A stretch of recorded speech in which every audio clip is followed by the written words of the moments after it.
De retour sur le plateau de la tranche info sur Canal 10, place maintenant au focus. Et comme je vous l'annonçais en début d'édition, ce soir, nous allons consacrer notre focus au Conseil scientifique pluridisciplinaire local. Et nous avons deux de ses membres avec nous, dont Pamela Aubertan. Bonsoir. Bonsoir. Alors effectivement, ça fait quand même pas mal de semaines que vous œuvrez pour essayer de réinformer la population d'une autre façon, puisqu'on n'a qu'un seul son de cloche et ça devient extrêmement bizarre. Donc déjà, félicitations pour le travail que vous faites. Beaucoup de Guadeloupéens vous découvriront ce soir, puisque j'en parle autour de moi, et on me demande, mais qu'est-ce que c'est le Conseil scientifique local? Donc on va régler la question ce soir. Super. Et vous êtes en compagnie de Sandrine Fando-Montout, qui est avocate et membre du collectif Autre Info Covid. Bonsoir. Tout à fait. Bonsoir Harold, bonsoir à tous. Alors avant d'en venir à notre sujet principal, c'est-à-dire cette gestion de crise et ces annonces d'Emmanuel Macron fracassantes donc lundi à 20h, qui rend effectivement la vaccination obligatoire dans un premier temps pour les soignants, on ne se fait pas d'illusions, il a déjà parlé de l'élargissement de cette mesure au niveau national, mais juste avant de vraiment commencer, est-ce que Pamela, tu peux nous donner un petit descriptif de qu'est-ce que le Conseil scientifique local, qu'on sache exactement qui vous êtes? Bien, le conseil scientifique, en fait, c'est un regroupement de plusieurs scientifiques issus de différentes disciplines, donc des sciences sociales, des sciences dures. On a des professionnels de santé avec nous. Et donc, l'idée, c'était vraiment d'apporter un éclairage pluridisciplinaire à cette gestion du Covid. On a voulu qu'il soit citoyen, donc ouvert aussi à des citoyens, parce que pour nous, la science n'est pas l'apanage d'un groupe. Visiblement, là, c'est l'apanage justement que des scientifiques. Il n'y a que les scientifiques qui peuvent parler de science et de médecine. Une partie des scientifiques, mais pas tous. Pas tous. On a très bien vu que certains scientifiques, dès qu'ils remettaient en question les dogmes, eh bien, étaient presque excommuniés, voire poursuivis par l'ordre des médecins. Donc nous, l'idée vraiment, c'est de pouvoir apporter un éclairage citoyen, un éclairage pluridisciplinaire, et surtout de s'inspirer d'une réflexion critique. Nous, on tient à mettre l'accent que nous n'avons pas de conflit d'intérêts. Nous sommes une association, donc formée essentiellement de bénévoles, et nous ne touchons aucune somme d'argent, par exemple, si les gens sont vaccinés ou pas. Donc ça, c'était très important. On n'a pas de lien avec l'industrie pharmaceutique. Et on voulait vraiment avoir un autre regard, et puis surtout un regard caribéen. Caribéen sur cette gestion de crise. En Guadeloupe, nous avons l'habitude de gérer des épidémies. La dengue, le chikungunya, et nous l'avons toujours fait sans paniquer. Nous avons en plus l'habitude de gérer des épidémies, des cyclones, des tsunamis, des séismes, et nous n'avons rarement vu les Guadeloupéens paniquer face à cela. On a toujours continué à mener notre vie. On est d'accord. Donc voilà, nous voulons aussi apporter cette touche caribéenne et cette façon de faire caribéenne, et puis plus spécifiquement guadeloupéenne. Bon, on va rentrer dans le vif du sujet maintenant. J'aimerais vos impressions, vos analyses sur les déclarations effectivement d'Emmanuel Macron et de cette vaccination obligatoire qui a été annoncée donc, dans un premier temps pour les personnels soignants, et on parle éventuellement d'un élargissement à toute la population. Qu'est-ce que vous en pensez? Il y a tellement de choses à dire. Donc... Mais écoutez, Emmanuel Macron, je pense qu'il a joué son va-tout, et d'une certaine façon, à mon sens, vous savez, il y a ce qu'Hegel disait, les ruses de la raison, c'est-à-dire des fois vous poursuivez un but et puis vous obtiendrez le contraire. Moi, je pense que là, il est en train de scier la branche sur laquelle il était, et qui était déjà pas très solide. Et il montre encore une fois qu'il a menti. Il nous avait dit en décembre 2020 que la vaccination ne serait pas obligatoire. Exact. Il l'a répété en mai. Il a répété en juin qu'il ne ferait pas une société à deux vitesses. Il a répété que le pass sanitaire ne se serait vraiment réservé qu'à des événements importants, pas au restaurant, pas aux activités de tous les jours. Et on a vu comment il a fait volte-face. Donc on a affaire vraiment à un président Pinocchio. Donc je crois que son nez doit s'allonger de plus en plus. Un président qui a imposé ça avec une grande violence. Avec peu d'empathie. Donc vous voyez qu'on a quelqu'un qui parlait... Cet air grave, il a gardé cet air grave pendant toute son allocution. Mais j'ai à peine regardé, moi, mais j'ai entendu, j'ai regardé après le non-verbal. Ah, moi je la regarde encore. Mais voilà, c'est-à-dire qu'on est un président qui parle beaucoup de bienveillance dans le début de son mandat et qui fait l'inverse de ce qu'il dit. Donc on présuppose que de toute façon, ce qu'il est en train de faire, ça ne s'arrêtera pas, sauf si nous, on décide de l'arrêter. Et je pense qu'il a réussi a fédéré un gros mouvement là. C'est-à-dire qu'au début, c'était un peu latent. Les gens se disaient, bon... C'est un peu dispersé, oui, tout le monde. Oui, c'était un peu dispersé, puis ça avançait progressivement. Là, au moins, il était clair. Donc, on a vu le vrai visage de son régime qui vire vraiment vers une forme d'autoritarisme, un régime qui fait la promotion d'un apartheid social, qui bafoue, et je pense que Sandrine, donc je ne vais pas trop rentrer sur le terrain du droit, on parlera, qui bafoue complètement les libertés, nos droits fondamentaux, et qui fait ça sans vergogne. Aujourd'hui, il s'est permis de dire, oh, bon, vous n'êtes pas en dictature, c'est bien, c'est tranquille. Exactement. Donc tout va bien. Et qui ne se rend même pas compte. Qu'en dictature, les vaccins ne sont pas gratuits. Voilà. Donc, super argument. Il a une déconnexion totale du réel. Il est dans sa tour d'ivoire et je pense qu'il faut qu'il fasse attention parce qu'on a connu en France des personnes qui étaient dans la tour d'ivoire. Le roi, par exemple, Louis XVI. Et quand vous êtes trop dans votre tour d'ivoire, vous finissez... Ta tête peut finir sur un piquet de mal finir. Donc c'est important de se reconnecter au réel et de se reconnecter à nos droits, quoi, tout simplement. Oui. Alors, juste une précision déjà. Donc, moi, je suis membre du collectif Autre Info Covid.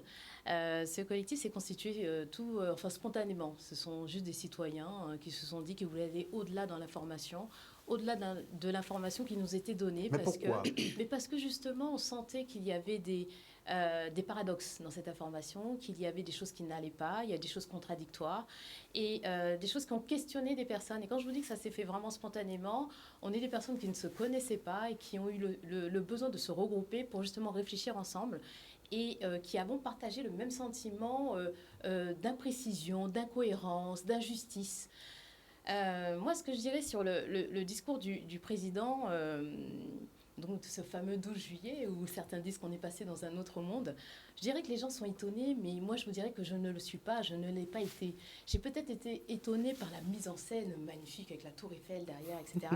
Le cadre. Mais il n'y a pas d'étonnement à avoir, puisque c'était quelque chose qui était sous-jacent, et tout le monde savait qu'à un moment donné, il allait y avoir une obligation vaccinale.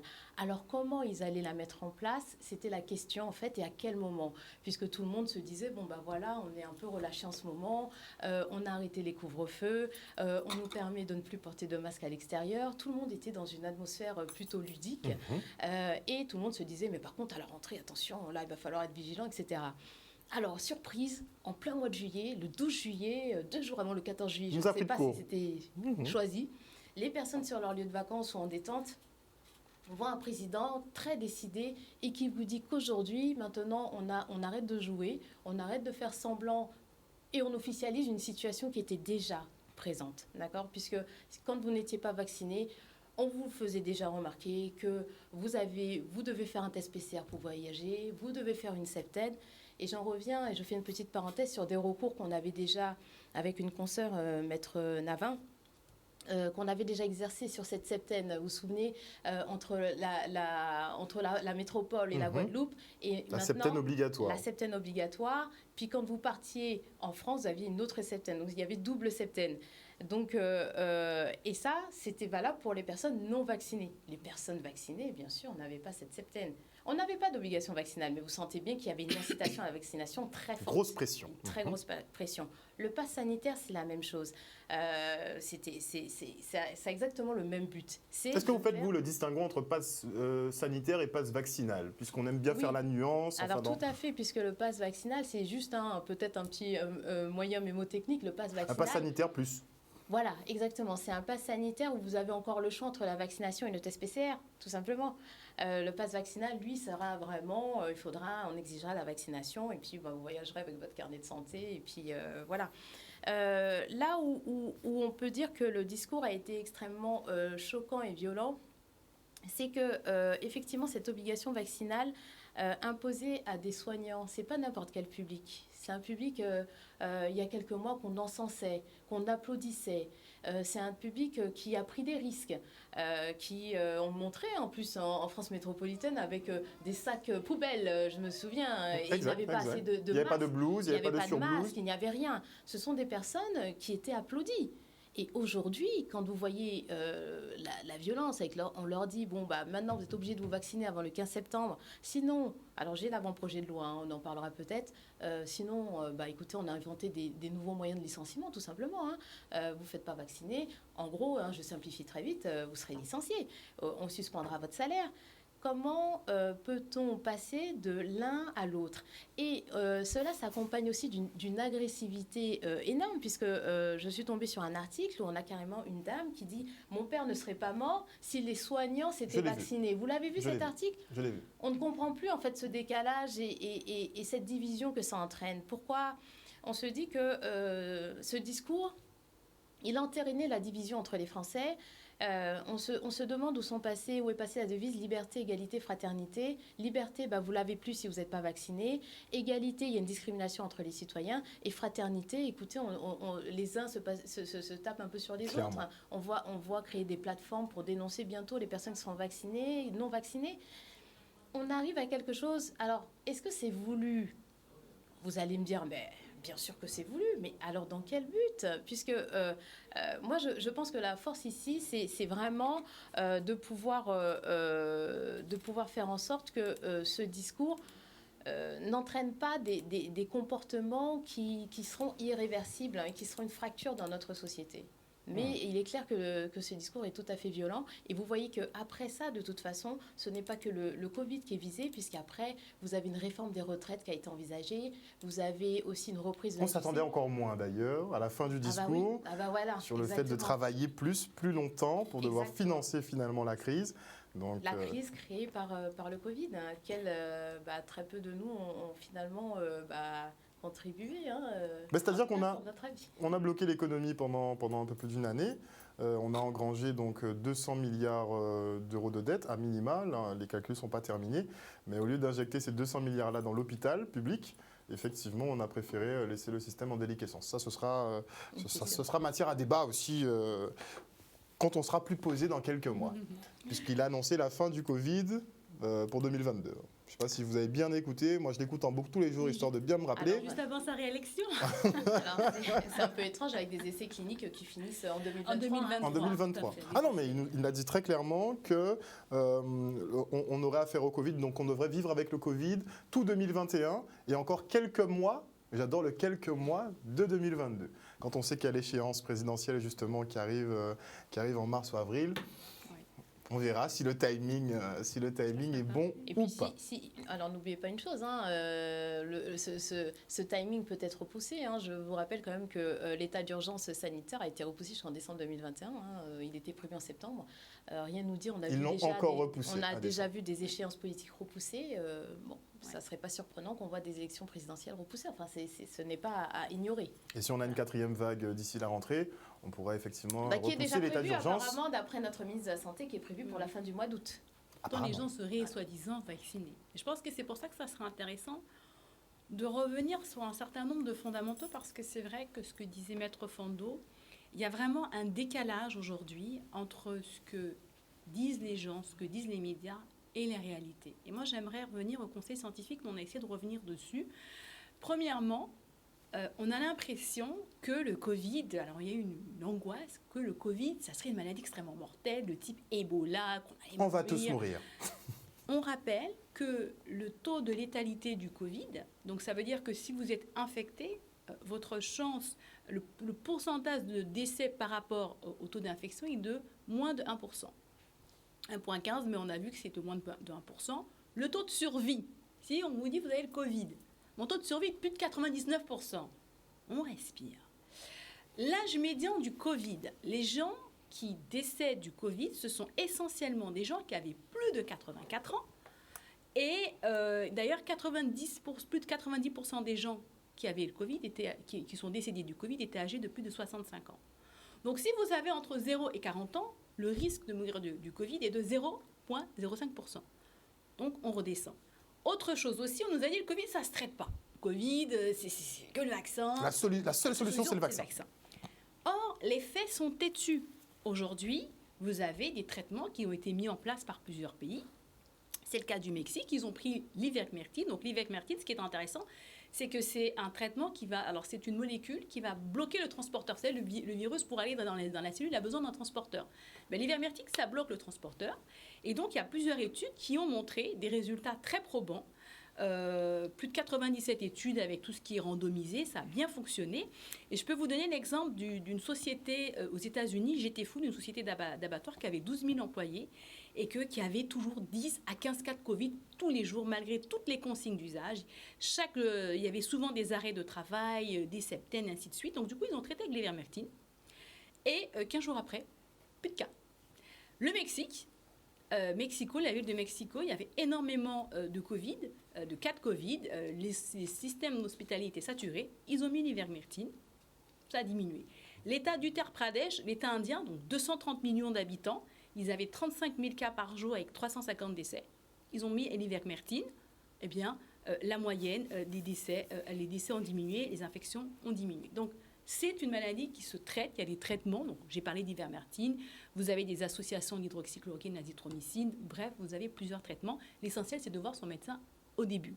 Et puis surtout, ce qui est important, c'est de savoir que le Covid n'est pas une épidémie, c'est une syndémie.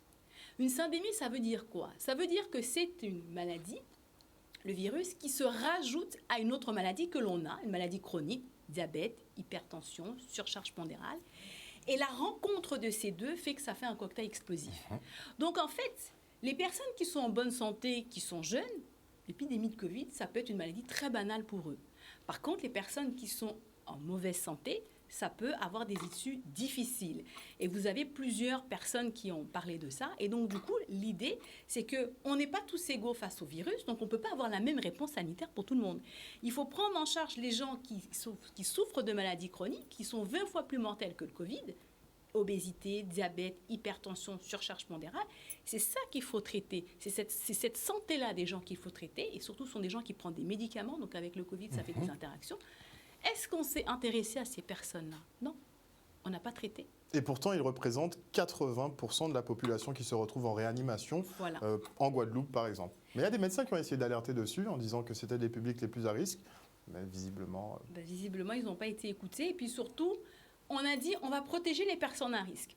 D'accord? Est-ce que ça a fonctionné? Plus de 90% des personnes à risque sont décédées. Quand ils sont arrivés aux hôpitaux, ils sont décédés. Donc, les mesures qu'on a prises, finalement, la plupart des personnes qui sont mortes du Covid, c'était des personnes à risque. Donc, ça n'a pas fonctionné. Et donc, c'est pour ça qu'il est important d'avoir toutes ces données en main pour pouvoir se poser la question, est-ce que je vais prendre une vaccination dont... Est-ce qu'il faut vacciner la terre entière, en fait, pour une maladie où la rémission est quand même de 99%? D'ailleurs, vous savez, les compagnies pharmaceutiques, c'est pour ça qu'elles ont refusé la responsabilité.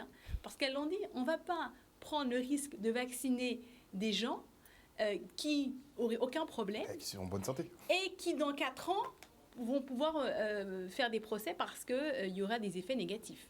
Mais justement, maître, les entreprises pharmaceutiques sont responsables ou pas?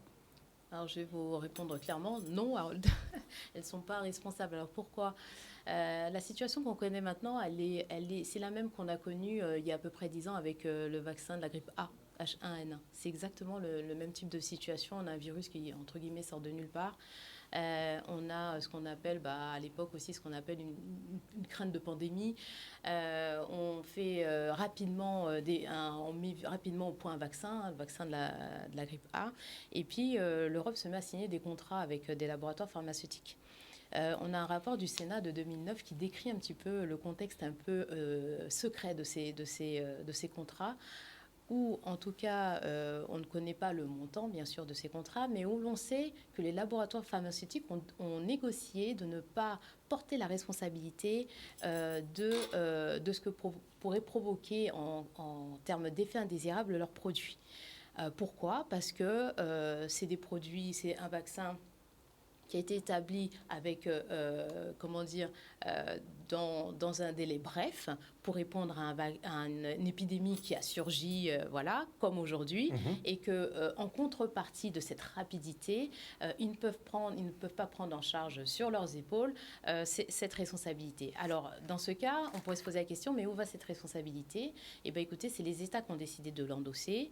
Si vous décidez de vous vacciner, parce que au-delà de la dangerosité ou pas du Covid, ce qui peut être reproché aujourd'hui, c'est que les gens n'ont pas la liberté vaccinale. C'est-à-dire qu'aujourd'hui, vous n'avez pas la liberté de choisir de vous faire vacciner ou pas. On vous l'impose à travers des mesures déguisées. Donc, par rapport à ça, si vous voulez, quand vous vous faites vacciner, que vous développez un effet indésirable, je reviens sur mon propos, il faut vous demander qui est responsable. L'État a mis en place un système d'indemnisation qui est censé être très rapide, prévu avec l'ONIAM, c'est la mise en place d'un organisme, c'est un office national d'indemnisation des accidents médicaux, qui va prendre en charge, en fait, vous allez sur leur site, vous remplissez un dossier, vous signalez que vous avez eu un effet indésirable, vous devez fournir, entre autres, donc votre identité, vos documents médicaux, et puis des attestations montrant depuis quand sont apparus vos premiers symptômes. Et normalement, l'ONIAM est censé traiter en 6 mois votre dossier. Alors attention, traiter en 6 mois, ça veut dire, est-ce qu'ils acceptent votre dossier, ils acceptent de vous faire voir par un expert, c'est ça le traitement. Mais votre effet indésirable, si vous voulez, il faudra que vous prouviez qu'il y a un lien de causalité entre l'effet indésirable dont vous souffrez et le vaccin. Pour tout vous dire, Harold, ça fait 10 ans qu'il y a des victimes de H1N1, de la grippe A, du vaccin de la grippe A, qui sont toujours en cours de procédure. C'est une mission impossible, finalement. C'est-à-dire que c'est très long. C'est très, très long. Vous serez... En gros, personne ne prend cette responsabilité. Et c'est là que le bas blesse, je dirais. Si encore vous étiez assuré au moins qu'il y ait un système d'indemnisation ou de prise en charge qui puisse être efficace et rapide, mais vous n'avez pas, ce n'est pas assuré là, en tout cas dans le cas que nous connaissons actuellement. Voilà. Et je pense que c'est important d'insister sur les effets indésirables, de ce candidat vaccin ou de cette injection oncogénétique, par exemple sur la base de DRA, donc la base de DRA Vigilance en Europe. On précisait qu'il y a quand même, suite à la vaccination, il y a quand même eu plus de 18 125 décès, donc avec une augmentation de plus de 57% après le 15 mai 2021, puisqu'on a accéléré la vaccination. Il y a eu plus d'1 million, alors on va dire, pour arrondir, plus de 2 millions d'effets secondaires suite à la vaccination. Vous avez eu 60 fois plus de morts suspectes après la vaccination des vaccins Pfizer, AstraZeneca, Moderna que le vaccin pour la grippe. Donc c'est pour ça que ce n'est pas comparable avec les vaccins traditionnels. Les chiffres explosent. Voilà. Ils ne le reconnaissent pas officiellement, mais ça explose. Exactement. Et puis par exemple, pour les jeunes femmes, alors moi je m'intéresse aussi parce que je suis intéressée. Pour les jeunes femmes, vous avez eu par exemple plus de 5000 effets indésirables sur les organes reproducteurs, 50 ménopauses précoces, 2937 modifications du cycle menstruel, ainsi que 144 avortements spontanés, dont 5 enfants morts. Aux États-Unis, c'est la même chose aussi, on a remarqué ça. En Israël, on a remarqué 275 cas de myocardite, donc c'est des inflammations du muscle du cœur, qui ont essentiellement touché des hommes jeunes, de 16 à 30 ans. Et donc, en Grande-Bretagne aussi, on a remarqué aussi que vous avez eu un certain nombre de problèmes. Et puis, il y a des femmes enceintes qui ont été vaccinées, qui ont perdu leur enfant.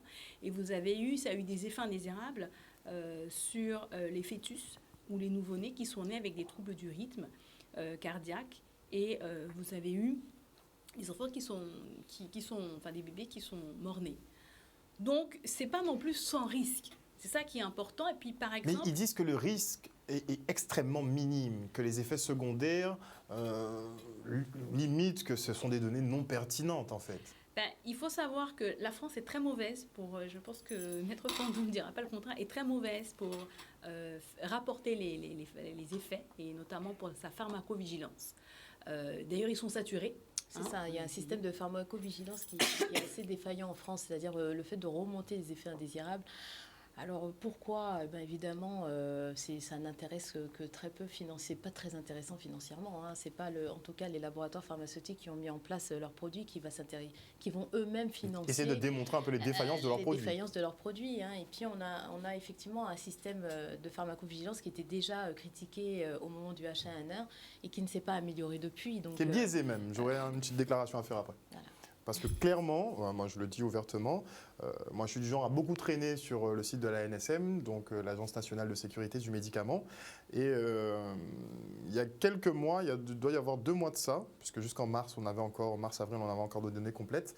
Mais il y a 2 mois de ça, ils ont modifié en fait la présentation et la section justement effets secondaires indésirables graves a complètement disparu. Oui, en fait. oui. Ils l'ont enlevé, donc on n'a même pas idée en fait des thromboses, du nombre de thromboses, du nombre de décès qui ont été induits par la vaccination. Alors que ces données-là étaient disponibles, ils les ont enlevées. Posez-vous les bonnes questions. Donc, il y a une volonté, de toute façon c'est très clair, il y a une volonté manifeste de ne pas parler de cela. Et c'est pour ça qu'il faut libérer la parole. Moi j'appelle notre population, nous sommes une petite île, parlez de vos effets indésirables, regroupez-vous en association.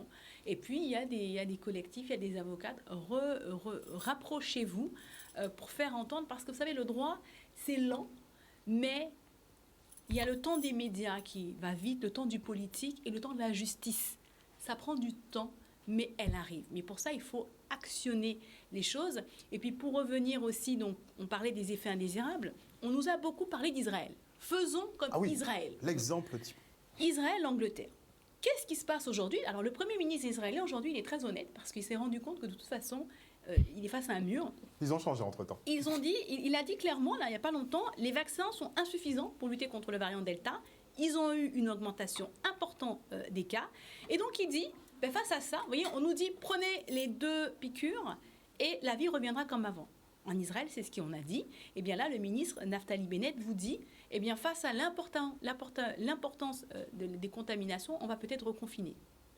En Angleterre, l'un des pays aussi les plus vaccinés, plus de pratiquement 52 000 nouveaux cas, voilà, il n'y a pas longtemps, et personne ne fait pire qu'en Europe. Donc, vous voyez, les pays les plus vaccinés, finalement, ils ont eu une décrue, mais d'ailleurs, comme les pays qui n'étaient pas vaccinés, ils ont une recrudescence. Et on compare avec la Slovaquie qui traite à l'ivermectine, et bien hier, il y avait 29 cas. Vous voyez ?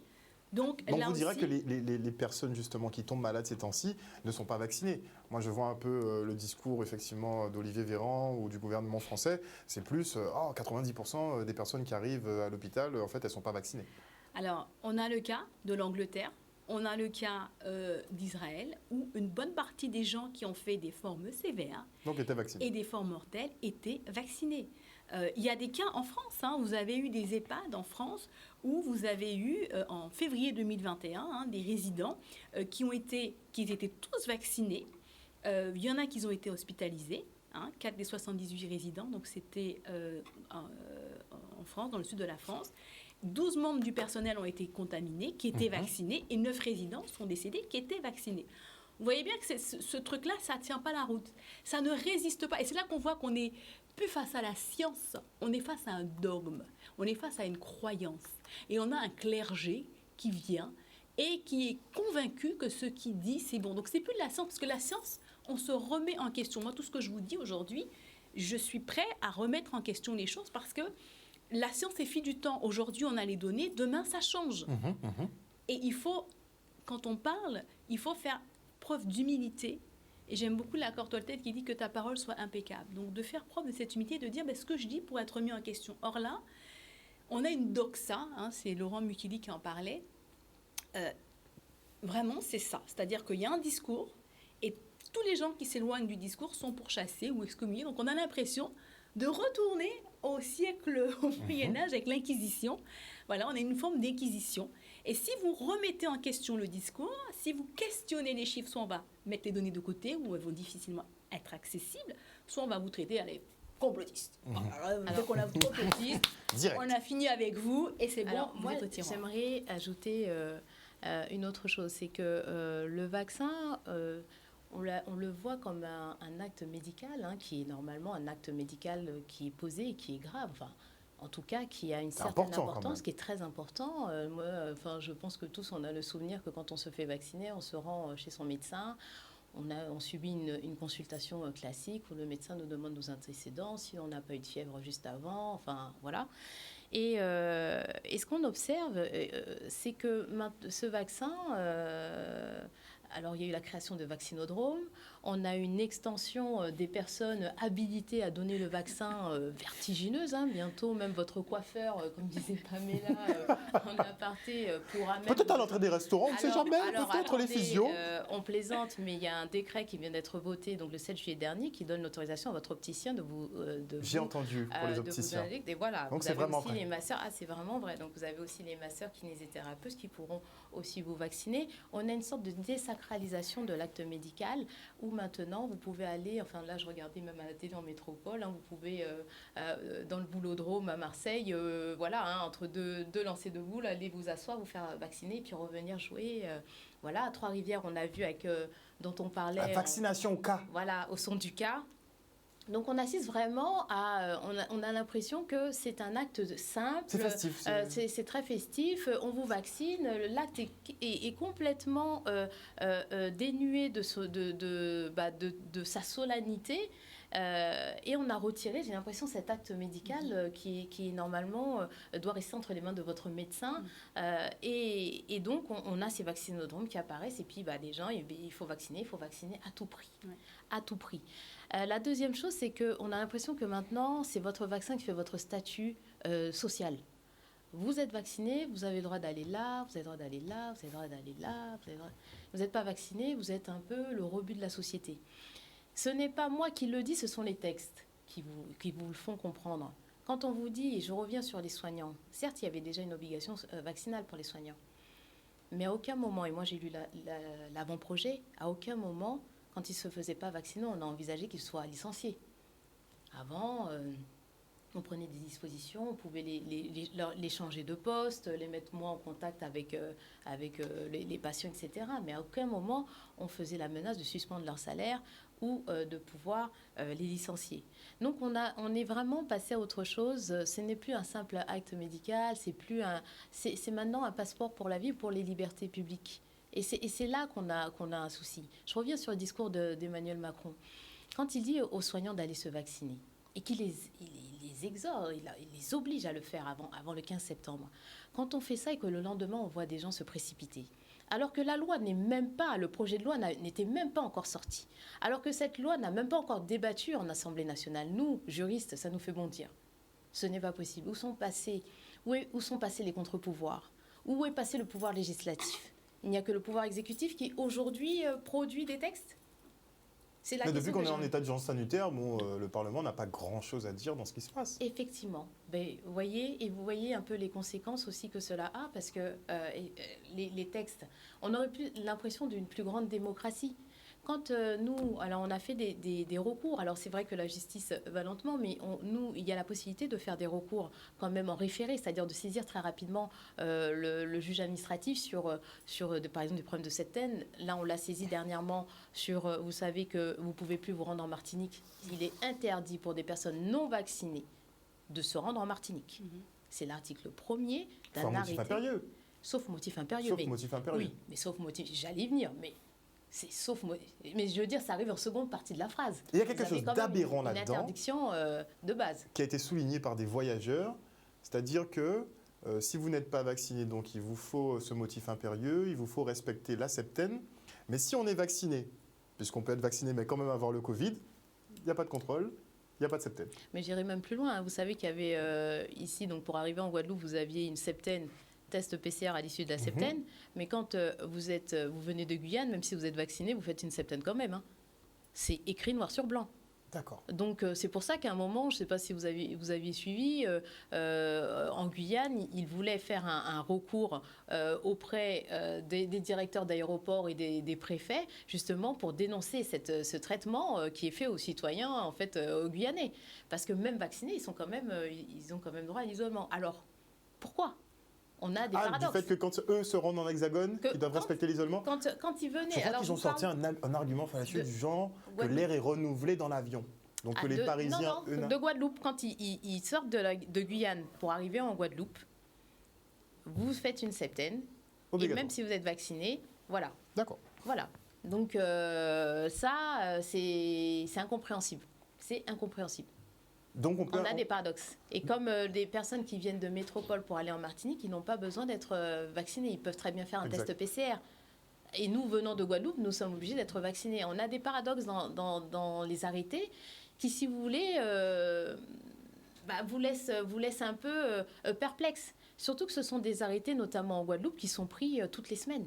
Vous avez une effusion législative terrible. Vous vous y retrouvez plus. Vous avez des arrêtés pondus chaque semaine. Alors on vous dira, oui, c'est pour pallier ou suivre l'évolution sanitaire. Mais on s'y perd complètement.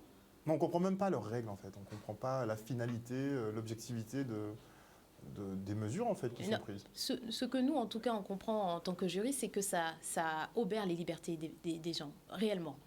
Il y a des personnes qui, d'ailleurs, après le discours d'Emmanuel Macron, étaient en larmes, étaient désespérées.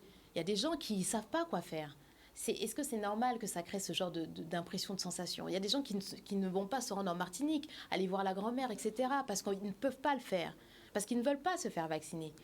Où est le respect du principe de précaution, par exemple, que les gens prennent? Ils peuvent se dire, voilà, j'attends un petit peu, etc., sans avoir franchement de raison. Ces personnes vont être traitées demain de complotistes ou de gens qu'on doit mettre à part. On a vu des discours extrêmement violents sur les plateaux de télévision. Où on a dit qu'il faut les attraper, les menotter, les arrêter, les mettre en prison. Faire des parias de la société. C'est extrêmement dur. Et pour un vaccin, alors on a envie d'appeler juste à l'unité de tout le monde, qu'on ne se sépare pas sur une histoire de vaccin, qu'on puisse rester unis tous et se comprendre, s'entendre. On est un peu mal parti. Et surtout... Et c'est très, très important ce que dit Sandrine, surtout qu'aujourd'hui, on nous dit de nous vacciner sur un certain nombre de croyances. Par exemple, on nous dit, tout ça c'est basé sur se dire, je me vaccine pour ne pas attraper le Covid. Qu'est-ce que dit, je prends le cas de Pfizer, Pfizer vous dit, page 97, on ignore actuellement si le vaccin protège contre l'affection asymptomatique. Véran l'avait dit dans son mémoire au Conseil d'État, il avait dit, en l'état des connaissances scientifiques, le vaccin n'empêche pas de transmettre le virus au tiers. Et Didier Raoult a fait une étude justement des gens qui ont été vaccinés. Il vous dit bien, écoutez bien, la chance si on ne vous vaccine pas d'avoir le Covid dans la semaine est moins importante que si on vous vaccine. Vous voyez? Donc... Véran l'avait dit aussi, qu'il y avait plus de chances de contracter. C'est incroyable. On a dit souvent, Jean, le vaccin va protéger les formes sévères et les formes mortelles. Que dit Pfizer? Moi, je trouve que les compagnies pharmaceutiques, elles se protègent quand même. Elles sont plus honnêtes que les gouvernements. Qu'est-ce qu'ils disent? Ils vous disent, pour les formes sévères, on pense que, mais on ne sait pas parce qu'il n'y en avait pas assez. Donc, on ne peut pas conclure à cela. Et on l'a vu que vous avez des personnes qui ont été vaccinées et qui sont décédées, qui ont fait des formes sévères. On nous dit, allez, on va faire la vaccination altruiste, je me vaccine pour vacciner les autres. C'était ça, c'est d'ailleurs l'argument qu'on dit aux enfants. Alors déjà, c'est un argument protéger les autres, fallacieux. Normalement, si votre vaccin fonctionne, vous n'avez pas les autres, vous n'avez pas besoin de vous soucier des autres. Mais on se rend compte que je me vaccine, je peux transmettre le virus, je peux l'attraper. Et surtout, on vous parle de cette fameuse immunité collective qui repose sur un modèle des années 20. Et ce modèle reposait sur l'hypothèse que les personnes infectieuses vont toutes transmettre la maladie. Or, on sait qu'aujourd'hui, par exemple, les enfants ne transmettent pratiquement pas le Covid. On disait que tout le monde va réagir de la même façon à la maladie. Or, 85% de la population réagit plus ou moins bien au Covid. On disait que de toute façon, ça va toucher les régions de la même façon. Or, on sait que dans les campagnes, ou les campagnes ou les climats plus chauds, le Covid se transmet différemment. Et on disait que chaque sujet guéri de cette maladie est immunisé pour toujours. Or, c'est pas vrai, vous pouvez avoir le Covid et le refaire. Donc, ce modèle d'immunité collective qui est basé sur un modèle des années 20, il ne tient pas la route. Donc, aujourd'hui, on vous dit de vous vacciner à grande échelle, et notamment de vacciner nos enfants. Normalement, les vaccins à grande échelle sont obligatoires si la maladie est grave. Or, le Covid, ce n'est pas grave pour plus de 85% de la population. Il y a des traitements. Le vaccin empêche la contagion, ce n'est pas vrai. L'Israël, les Seychelles, la Mongolie, tous les pays fortement vaccinés, on voit que les contaminations sont fortes. Le vaccin doit être bien toléré, ce n'est pas vrai. Il y a beaucoup d'effets indésirables. Et donc, la balance bénéfice-risque, c'est de plus en plus difficile de la mettre en œuvre parce qu'on ne donne pas les données. Donc, tous les arguments sur lesquels repose cette vaccination ne résistent pas à une analyse rigoureuse des faits et même à l'analyse, même au discours même du gouvernement. Monsieur Macron disait qu'il ne voulait pas, souvenez-vous, en décembre 2020, rendre ce vaccin obligatoire parce qu'on connaît mal le virus et qu'on ne connaît pas bien le vaccin. Et puis, je terminerai en disant que on a déjà fait les vaccins à ARN. Et vous savez sur quoi on l'a fait? Sur les animaux. Demandez aux vétérinaires. Ils faisaient beaucoup de vaccins pour les virus, donc notamment pour les animaux. Qu'est-ce qui s'est passé? Il y a eu des variants. Ils refaisaient des vaccins. Et plus vaccinés, plus les animaux tombaient malades. Si bien qu'ils ont arrêté. Et est-ce que ce n'est pas ce qui va se passer avec les humains? Un virus ARN, ça mute. Et ça mute vite. Donc, et d'ailleurs... Surtout quand on le force à muter encore plus vite. Et d'ailleurs, le gouvernement, M. Castex, a annoncé en septembre une 3e dose pour les personnes les plus vulnérables. C'est-à-dire que comment faire confiance à un gouvernement qui ne cesse de vous mentir? On vous dit, allez, 2 injections et puis c'est fini. Et puis là, on vous dit, ah mais en septembre pour les personnes les plus vulnérables. En attendant, Pfizer et Moderna font déjà un business plan sur lequel ils prévoient, allez, 3 vaccins par année. Par année, il faut bien le préciser, donc, par année. Avec des profits, bien évidemment, colossaux, sans, comme le disait Sandrine, sans aucune contrepartie. Parce qu'on aurait pu les obliger à mettre de l'argent. Mais s'ils avaient leur responsabilité qui était engagée, a priori, il y a un problème, on va prendre dans les caisses directement de Pfizer ou Moderna, par exemple. Alors là, c'est pas le cas. Ce qui est paradoxal et ce qu'on peut souligner aussi, c'est que, vous voyez, on connaît tous les noms des laboratoires pharmaceutiques. On les cite tous, Pfizer, Moderna, etc. On nous a tellement rabâché ça. Quand vous vaccinez contre la rougeole, moi je ne me souviens pas du laboratoire. Quand on s'est vacciné contre le PCG, on n'avait aucune idée d'où ça provenait, entre guillemets. Clairement. Et là, vous voyez, le paradoxe de la situation, c'est qu'on les connaît tous. Et le paradoxe de la situation aussi, on a l'impression que, je suis désolée de le dire comme ça, mais que nos données publiques, en fait, servent à faire la propagande de vaccins qui appartiennent à des laboratoires pharmaceutiques de groupes privés. La situation peut quand même étonner. Mais juste au moment, vous voyez une coupure d'article. Souvenir, en 2011, Macron marque les esprits en négociant la branche nutrition du groupe américain Pfizer pour 11 milliards de dollars. Oui, non, mais ils font des chiffres d'affaires colossaux, ça, ils ne s'en cachent pas de toute façon. Je rebondis juste sur ce que disait Pamela, sur le fait que le virus ne se transmet pas, etc. Il y a une décision très, très drôle, entre guillemets, du Conseil d'État, qui date du 1er avril 2021, où il y a un petit monsieur qui arrive de 80 ans, qui saisit le Conseil d'État en référé, donc en procédure rapide, et qui dit moi je me suis vacciné, maintenant que je suis vacciné, je veux plus porter de masque, et puis je veux plus avoir à subir le couvre-feu, je suis vacciné, je suis protégé. Eh bien, écoutez, le Conseil d'État, la grande surprise, entre guillemets, générale, vous dit non, monsieur, vous allez continuer à respecter les gestes barrières, vous allez continuer à porter votre masque, parce que le vaccin, on ne sait pas si vous pouvez toujours transmettre le virus, on ne sait pas si vous ne pouvez pas l'attraper, le transmettre, etc., etc. Donc, on n'invente rien. Je veux dire, même les autorités judiciaires le reconnaissent et l'écrivent noir sur blanc. Donc, c'est vrai qu'on est dans un paradoxe, vous voyez, où ce besoin d'information, on a besoin d'aller chercher, parce que quand on vous dit, et Pamela, je rejoins Pamela, pour les vacciner, même si vous dites, allez, je fais l'effort, un effort qu'on peut trouver incompréhensible, mais je fais l'effort pour pouvoir profiter de mes libertés individuelles, de me vacciner. Je fais mes 2 injections.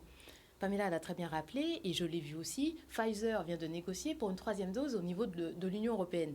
Les États-Unis ont refusé, mais Pfizer, l'Union européenne a dit d'accord.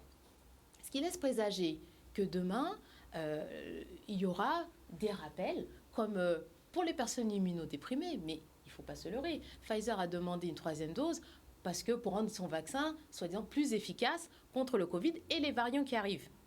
Et d'un autre côté, vous allez lire un article de journal qui vous dit « Ah oui, mais le vaccin est efficace contre tous les variants ». Vous avez ce paradoxe exact. Il y a des gens tout qui le temps. Et vous voyez, et on a l'impression, on ne sait même plus où trouver la véritable information. Et on est obligé de la rechercher. C'est-à-dire que les personnes vaccinées, aujourd'hui, si vous vous faites vacciner, vous n'en aurez pas fini. Vous prenez un abonnement vaccinal. Vous avez vacciné 3 fois. J'ai même vu une 4e dose. J'ai mis sur... C'est un article d'Ouest France de la semaine dernière. Quand vous avez, j'ai même une 4e dose. Donc vous n'en aurez pas fini. Et comme pour jouir de vos libertés individuelles, vous aurez besoin d'un schéma vaccinal complet, vous n'aurez jamais terminé ce schéma vaccinal. Aujourd'hui, c'est le vaccin, demain, ce sera quoi? C'est ça la question qu'il faut se poser. Le vaccin, on a l'impression, n'est qu'une étape vers autre chose. Qu'on soit clair. On s'interroge. On s'interroge. C'est évident. On ne peut pas faire d'une situation sanitaire de cette sorte une application aussi forte dans le respect, entre guillemets, là, pour le coup, il n'y a pas de respect, mais dans la violation des libertés individuelles des uns et des autres. Pour une maladie dont le taux de survie est très important. Donc, vous voyez qu'il y a vraiment une déconnexion du réel. Et ça, effectivement, je rebondis sur ce que disait Sandrine. Une fois que vous acceptez, c'est comme si vous faites, en fait, entre guillemets, un pacte avec le diable. C'est-à-dire qu'une fois que vous acceptez, vous êtes pris. C'est-à-dire que non seulement on aura tous vos données avec le logiciel de PAL, tous anti-Covid, ça c'est vraiment problématique, ce téléchargement, parce que la France opère une surveillance de masse qui a été dénoncée d'ailleurs par la députée européenne Michel Rivasi et par plusieurs autres pays, et en pointant la France du doigt, qui se dirige vraiment vers un pays de surveillance de masse. Et une fois que vous avez accepté ça, c'est la boîte de Pandore. C'est-à-dire que c'est comme ça qu'on vous attrape.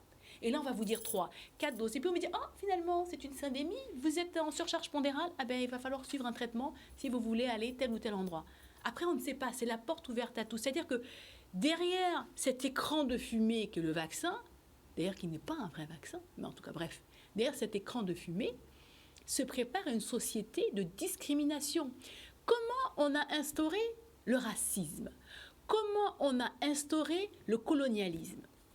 Comment on a instauré l'asservissement de la moitié de la population, notamment des femmes, parce qu'avant les femmes étaient considérées comme des objets. Comment on a fait ça? On a commencé par séparer les gens. Noirs, blancs, hommes, femmes. Peuple du Nord, peuple du Sud. Ensuite, on a instauré une hiérarchie.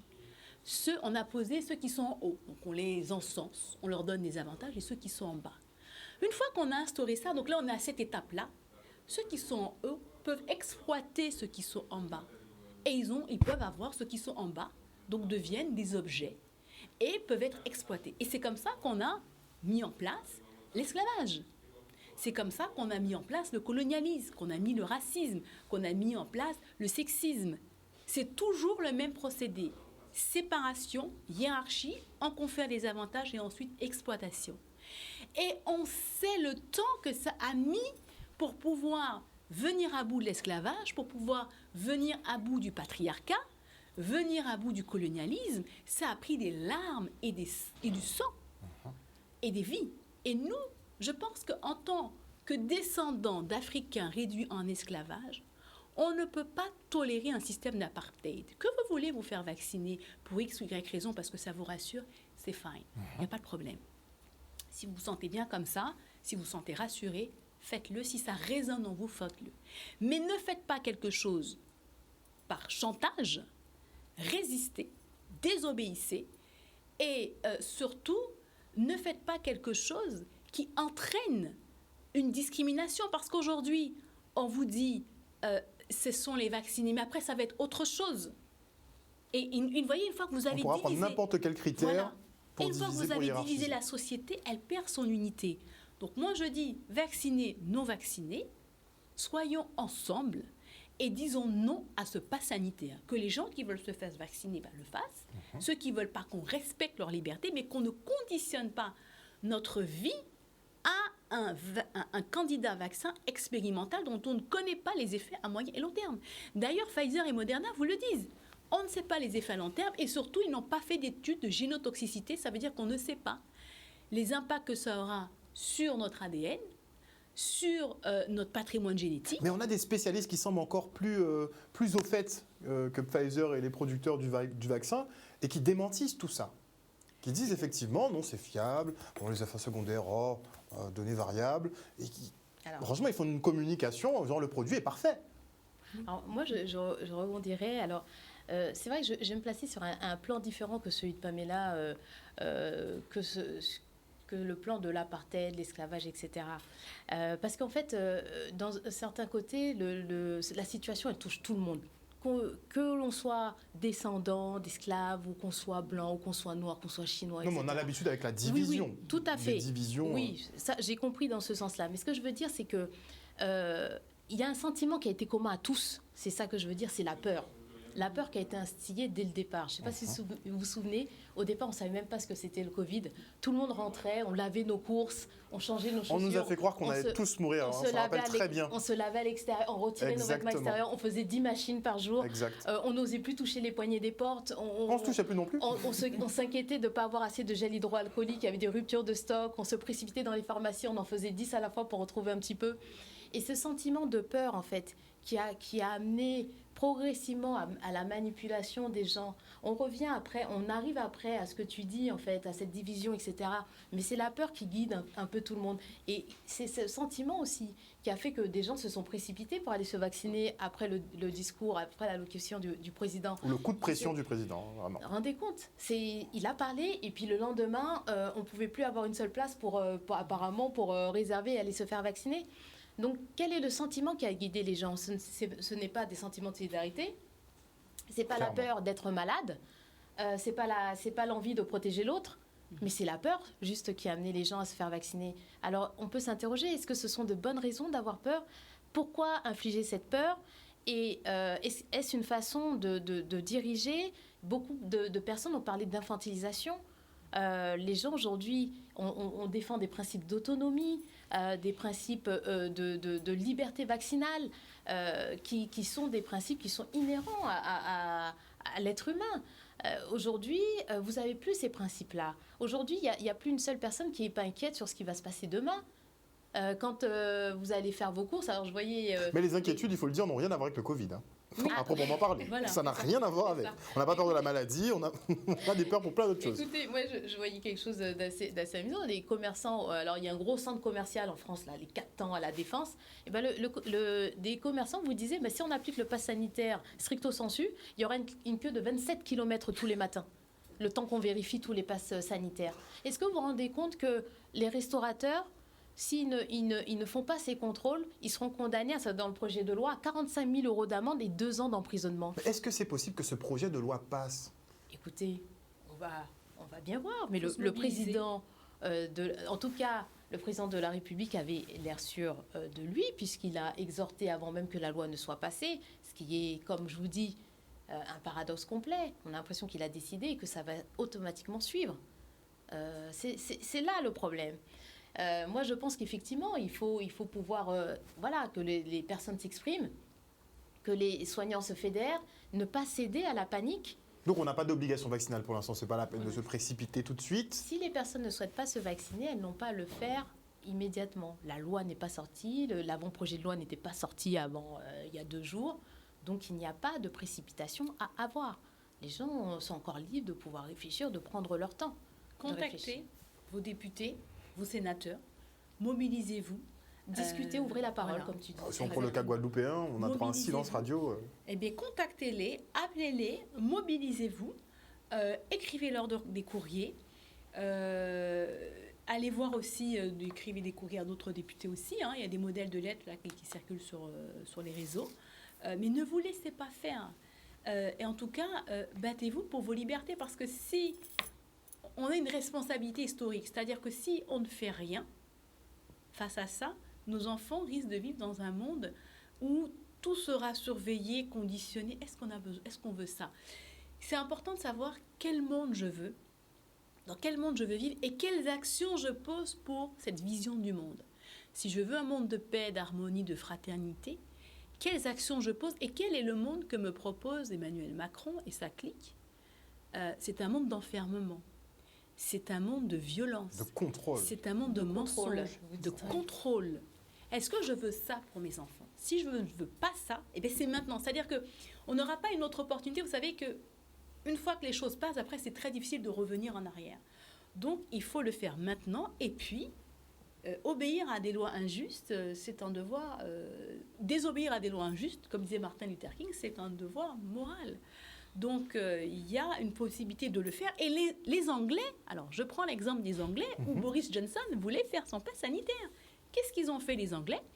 Ils ont manifesté pendant des jours et des jours. Il y avait plus d'1 million de personnes à Londres, si bien que Boris Johnson a fait marche arrière et là, il est en train de rétro-pédaler. Au Danemark, on a voulu le faire. Qu'est-ce que les gens ont fait ? Ils ont boycotté. Ils ont boycotté. Et vous avez des pays on a voulu le faire, ou en Italie, ils ont voulu le faire. Eh bien, qu'est-ce qu'ils ont fait? Les restaurateurs, ils ont dit, moi, de toute façon, je ne fais pas le pass sanitaire à Naples. Donc, et les gens même... Et les soignants ont porté plainte aussi. Oui, les soignants ont porté... Donc, il ne faut pas rester inactif. Moi, je vois en Afrique, vous avez des pays, des gouvernements qui voulaient imposer le confinement. Eh bien, les Africains, au bout de 2 semaines, sont sortis, ils ont dit, le confinement, c'est pour les pays riches. Nous qui nous donnent à manger.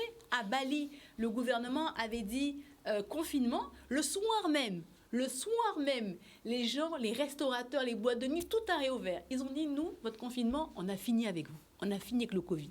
Point. Donc, si collectivement, on décide d'en finir avec ça, comme le font en Floride, vous allez en Floride, à Miami, il n'y a pas de masque, les gens vivent. Dans les États républicains, les gens vivent. Donc, si collectivement, on décide, on est motivé et déterminé, on y arrivera. Mais il faut qu'on le joue collectif. D'ailleurs, il y a un rassemblement demain à 10h30. Donc, soyons plusieurs, allons dans les rassemblements, utilisons tous les moyens, mais ne baissons pas les bras. Soyons optimistes et visualisons ce qu'on veut et concentrons-nous pour atteindre nos objectifs qui sont la liberté. Merci. Sans concession. C'est bien de le préciser, sans concession et pour tout le monde de préférence. Merci beaucoup en tout cas, mesdames, d'être venues sur ce plateau ce soir pour vos éclaircissements et vos analyses. On remet ça quand vous voulez. Avec plaisir. Merci beaucoup à Canal 10 pour son vrai travail journalistique, puisque c'est l'un des rares médias en Guadeloupe à montrer plusieurs angles. Donc, vous avez invité des gens de différents angles. Les pros, les anti, peu importe. C'est ça un travail. Ça permet à la population de se faire un angle de vue. Et j'invite certains médias mainstream à en faire de même. Parce que c'est ça, le journalisme. A priori. Tout à fait. Je ne peux que soutenir ce qui a été dit par Pamela, exactement. On en a besoin, énormément besoin en ce moment. On a besoin du travail que vous faites et de permettre aux gens justement d'avoir cette vision plus large des choses. Pour se faire leur propre opinion. J'ai envie de dire, c'est juste mon job. Merci encore une fois. Mais tout le monde ne le fait pas. Visiblement depuis un an. En tout cas, chers téléspectateurs, on espère que vous avez passé un bon moment en notre compagnie. Vous aurez l'occasion de revoir justement ce conseil scientifique pluridisciplinaire Made in Guadeloupe, je tiens à le préciser. Ils font des lives justement sur les réseaux sociaux, notamment sur Facebook, où il y a beaucoup de professionnels d'horizons différentes qui viennent pour commenter un peu tout ce qui se passe. Les rendez-vous sont très intéressants. Je vous incite à les suivre. Et voilà. On a des avis divergents quand même en Guadeloupe. Il faut le savoir. Une bonne soirée à vous. On se retrouve lundi. Merci.